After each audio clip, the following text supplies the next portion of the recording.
Hi, and welcome back. This lesson is called Hitting the Release Valve on the Pressure Cooker. And I want to find out, first of all, if you were able to do one or all three of the things that we talked about in the last lesson. We ended up with saying, hey, I'm going to write three things down, and I'm going to do those three things within 24 hours. So did you do them? Did you do one? I'm proud of you if you did. If not, it's okay. At least you've been thinking about one of those things that you might be able to do to get into exercise and to be able to change your state of being. So let's check in. We do want to make sure that we are going through the grieving process. We do want to feel that absolute horrible, gut-wrenching heart, grief, anger, guilt, and all the emotions. All of those are very important for you to feel. And we've talked a little bit about this before, but I want to come back to it because sometimes we forget that you have to allow yourself and give yourself the permission to grieve. And, it might feel like your heart is breaking. It might feel like you're going to throw up. Those are all of the physical manifestations of those emotions that you're having to feel. I mean, it's like getting into the black pit of despair. And it's important to feel these feelings because if you do not, widowhood can be for a long time if you don't do it and do it well now. And that doesn't mean that if you have emotions now and you express them, that they don't kind of come up later, because that is part of the grieving, especially if you had a super fantastic marriage and that you really, really miss him.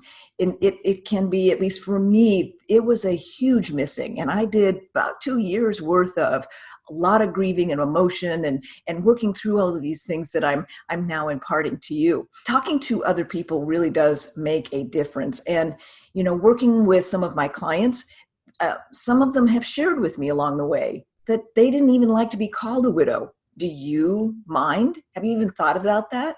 If you don't like it, you can ask people to not call you that, or just do a request.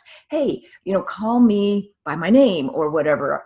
I am a widow, but I don't need to be called a widow.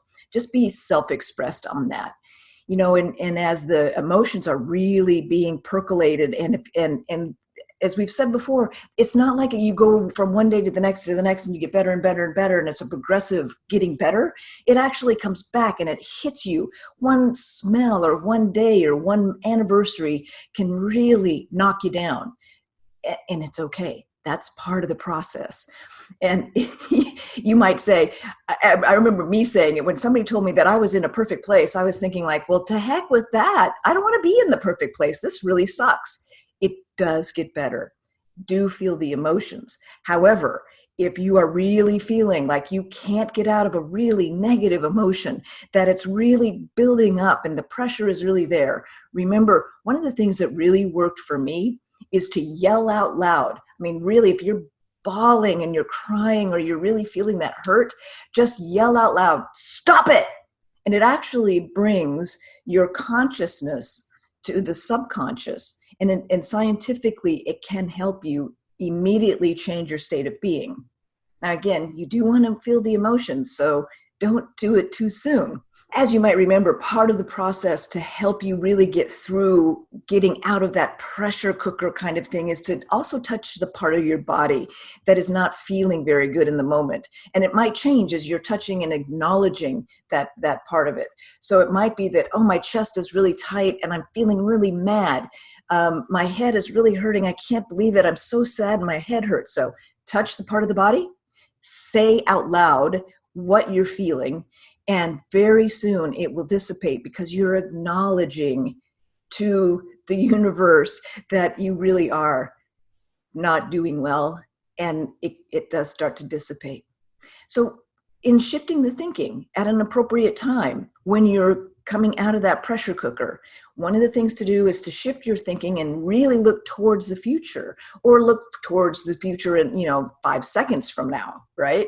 So what we want to do is to write down on a piece of paper. Please do this as soon as possible. Get one out right now.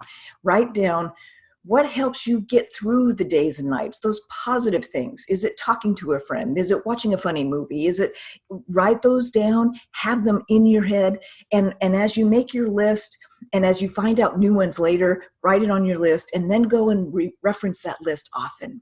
It really will help. And I look forward to seeing you at our next lesson.